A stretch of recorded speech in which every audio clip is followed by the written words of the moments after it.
The drumbeat of war between the United States and Iran grew louder on Friday as President Donald Trump flatly rejected Tehran's insistence that it had nothing to do with a pair of oil tanker explosions this week. "We don't take it lightly," Trump said on Fox and Friends. "They are a nation of terror and they've changed a lot since I've been president. I can tell you, they were unstoppable and now they are in deep, deep trouble." The remarks are the latest instance of the Trump administration ratcheting up pressure on the Iranian regime in recent months. While the two sides have been at odds since Trump entered the Oval Office, tensions flared in April, when the U.S. designated Iran's main military group as a terrorist organization and decided to end waivers that allowed several foreign countries to continue buying Iranian oil without facing sanctions. Since then, an escalating tit-for-tat has pushed the two sides closer to a military confrontation. The Trump administration sent warships and additional troops to the region, as Iranian leaders have themselves saber-rattled, pulled back on some commitments to limit their nuclear program and rejected all U.S. demands to change their behavior. In recent days, the Trump administration has been publicly building its case against Iran.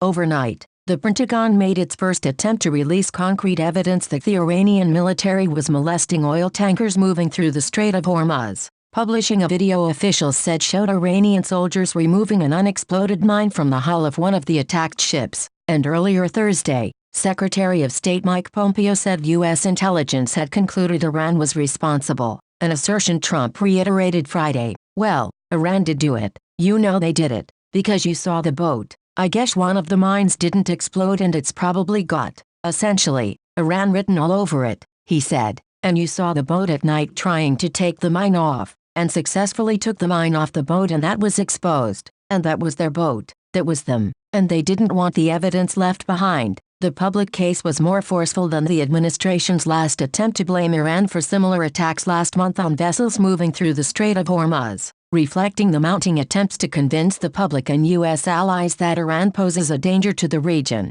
Military analysts said that while this latest evidence wasn't completely convincing, it did seem unlikely another actor would have been behind the sabotage attempts. "My assessment is it's very, very likely, almost certain, that the Iranians did this. The notion that this is anything other than Iran is pretty far-fetched. I have a hard time seeing this being some kind of false flag operation by the Gulf states," said Elon Goldenberg, an Obama-era Pentagon and State Department official now at the Center for a New American Security. Still, some pointed to the confusing placement of the mines above the ship's waterline. Brent DeBoer, a former U.S. Navy bomb and mine disposal expert, said the type of mine is typically placed below a ship's waterline for maximum damage. "So the placement seen in the video doesn't make any sense unless it was just as a show of force," said DeBoer. "Whoever placed them either didn't know what they were doing, wanted to limit the damage they were going to cause, or didn't want to lose the mines." How to best pressure Iran has long dominated many of this White House's internal foreign policy discussions,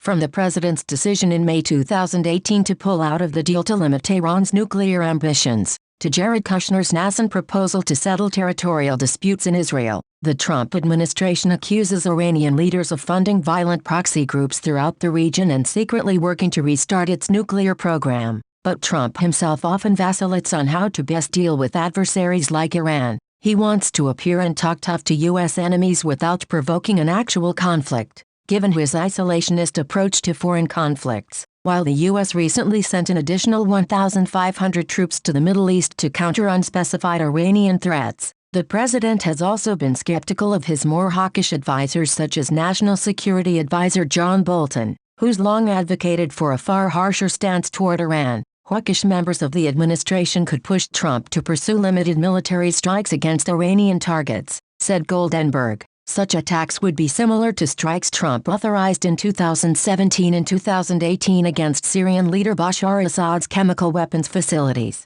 You could see the administration going down a path of limited military action against Iranian targets, but the risk of miscalculation is much higher, he said. If President Trump is able to be convinced that he can do that without Iranian retaliation, he would be playing with fire. Yet despite the saber-rattling from Iran hawks in the White House, Trump appeared prepared on Friday to wait out Iran. He asserted that if Tehran attempted to choke off the Strait of Hormuz, it's not going to be closed for long and they know it. They've been told in strong terms, "We want to get them back to the table if they want to go back," he continued. "I'm ready when they are. Whenever they're ready, I'm okay. In the meantime, I'm in no rush." Military specialists said Iran could also be calculating its actions to minimize the chance of a large-scale confrontation with the U.S. I think the Iranians purposefully went after Gulf targets rather than American troops in an effort to split the United States from its Gulf allies. Is Donald Trump going to go to war over a couple of tankers? Said Goldenberg.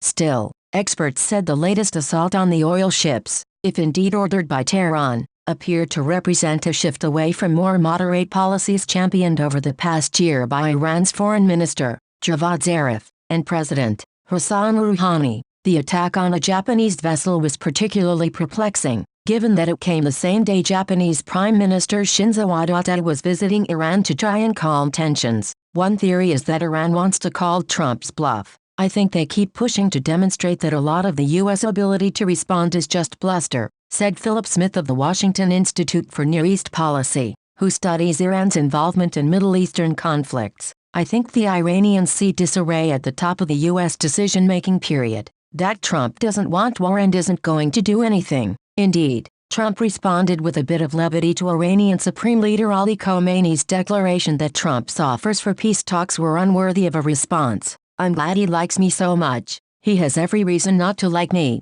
he joked, launching into a summary of what he argued his maximum pressure campaign had accomplished. They've changed a lot since I've been president. I can tell you, they were unstoppable and now they are in deep, deep trouble, he argued.